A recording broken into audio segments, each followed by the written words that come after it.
আমি এই সমিতির মাধ্যমে আমি সবাইকে এক ছাতার তলে আনতে চাই।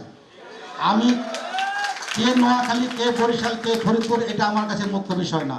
ঢাকা রেডিমেড গার্মেন্টস ব্যবসায়ী সমবায় সমিতি লিমিটেডের আজকের এই প্রার্থী পরিচিতি সভার সম্মানিত সভাপতি আমার শ্রদ্ধেয় বড় ভাই হাজী মোহাম্মদ ফিরোজ খান এবং মঞ্চে উপস্থিত সাবেক সফল সভাপতি হাজী মোহাম্মদ নোমান খান সাহেব, উপস্থিত সাবেক যে অন্যায়ের বিরুদ্ধে সবসময় বজ্রকণ্ঠে আওয়াজ তুলেন সেই আমাদের হাজী মান্নান সাহেব এবং উপস্থিত আমাদের ছোট্ট জব্বরদা সহ অন্যান্য মুরব্বীগণ, আপনাদের নাম নিতে পারছি না বলে দুঃখিত, কারণ সময় স্বল্পতার কারণে। এবং আমার সামনে আমার প্রাণপ্রিয় সদস্য ভাইয়েরা, আসসালামু আলাইকুম ওয়া রাহমাতুল্লাহি ওয়া বারাকাতুহু, এবং যারা হিন্দু ভাই আছেন তাদেরকে আদাব। সম্মানিত সদস্য ভাইয়েরা, আজকে অনেক দিন পর আমি এই রেডিমেড গার্মেন্টস সমবায় সমিতি লিমিটেডের সদস্য ভাইয়েরা একসাথে দেখতে পেয়ে আমি আজকে অভিভূত। আপনারা জানেন এই নির্বাচনটা সহসায় আসে নাই, এখানে অনেক প্রতিবন্ধকতার সৃষ্টি হয়েছিল। আপনারা অনেকেই অবগত আছেন যে আমি প্রথম এই সমিতিতে পরিচালক পদে নির্বাচন করি, তখন আমি সর্বোচ্চ ভোটে পরিচালক পদে পাশ করি। দ্বিতীয়বার আমি সিনিয়র সভাপতি নির্বাচিত হই, সেখানেও আমি সর্বোচ্চ ভোটে পাশ করি। তো এবারের এই নির্বাচনে আমি আসলে নির্বাচনটা করতে চাইনি। তো আমাদের এই ঢাকা রেডিমেড গার্মেন্টস মালিক সমিতির যে সমস্ত সম্মানিত মুরব্বীগণ আছেন তারা আমাকে অনুরোধ করে এবং জোর করেই আমাকে এই পদে নির্বাচন করার জন্য অনুরোধ বলে এবং আমি সেই জন্য রাজি হই।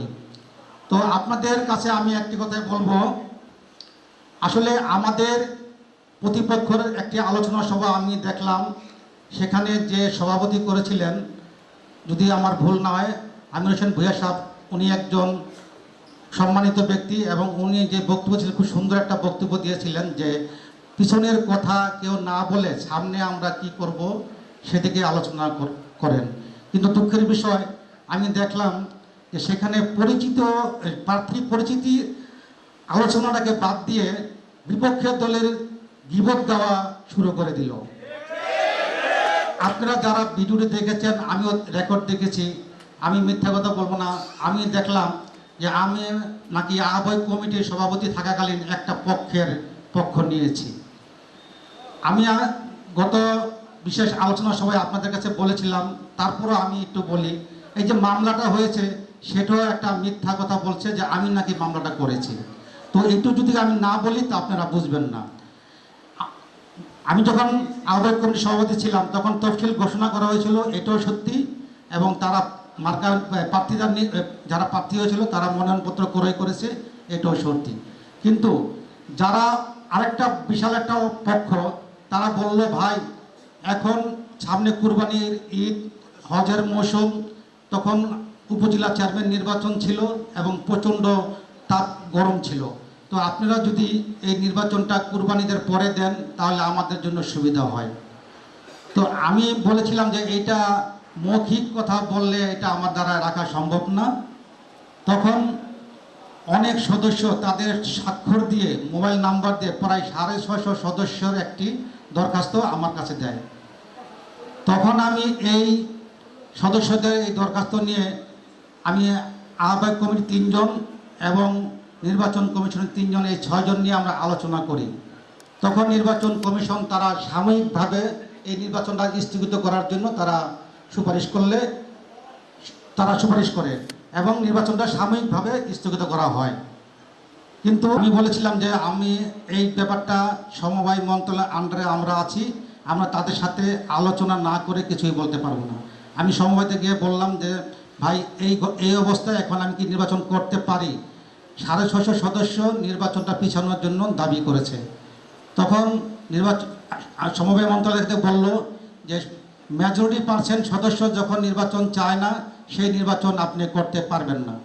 তাহলে কি করতে হবে? আপনাকে এই নির্বাচনটা আমরা বাতিল করে দিব এবং নতুন একটি আহ্বায়ক কমিটি আপনি নাম দিয়ে আপনিও এখান থেকে চলে যাবেন।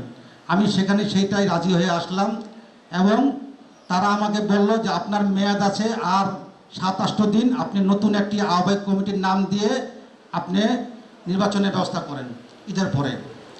তো আমি এখানে চলে আসলাম, আসার পরে অফিসে আসলাম, অফিসে আসার পরে আমি সবাইকে জানালাম ব্যাপারটা। তো আমি নতুন একটি আহ্বায়ক কমিটি গঠন করার জন্য আমি লোক খুঁজছিলাম। তো ঠিক 4 দিন পরে দেখলাম আমার অফিসে একটি চিঠি আসলো। তো আমি আসলাম, এদের সাথে বসে আমরা একটা সিদ্ধান্ত নেই, ভাই অনেক হয়েছে, এনাফ, এখন আমরা একটা নির্বাচনী ব্যবস্থা করি, কারণ সমিতিটার অনেক ক্ষতি হয়ে যাচ্ছে। তো এই বিষয়টা নিয়ে যখন আমরা বসলাম, সবাই আমরা ঐক্যমত্যে পৌঁছলাম যে ঠিক আছে, তারা মামলা তুলে নিবে নতুন করে নির্বাচনের ব্যবস্থা করার জন্য। তো সেখানে একটি কথা হয়েছিল যে পিছনে যা হয়েছে আজকে থেকে আমরা সবাই ভাই ভাই, আমরা আর কোনো পিছনের কথা নিয়ে তুলব না, এখন সুন্দর একটি নির্বাচনের ব্যবস্থা করেন। আপনাদের জমাকৃত 90 লক্ষ টাকা আমরা ডবল করে দিব। আমার প্রশ্ন হইল যে পিছনে 3 বছর তো তারাই তো ক্ষমতা ছিল, সেই তো সাধারণ সম্পাদক ছিল, সেই 3 বছরের মধ্যে আপনাদের কি বইয়ের মধ্যে কি কোনো 100 টাকাও কি লভ্যাংশ দিয়েছিল? তাহলে যদি বিগত 3 বছরে যদি 100 টাকা লভ্যাংশ না দেয়, তাহলে এই সামনে 3 বছর যে আপনাদের জমাকৃত টাকা ডবল করে দিবে, এটার গ্যারান্টি কি? আমরা তো টাকা ডবল চাই না। আমরা ব্যাংকে কি সুদে টাকা লাগাবো যে আমার টাকা ডবল করে দেন?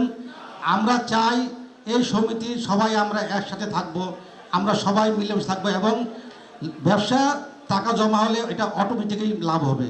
এটা কারণ আমি জোর করেও বেশি লাভ দিতে পারবো না এবং আমি এটাকে লসও করতে পারবো না।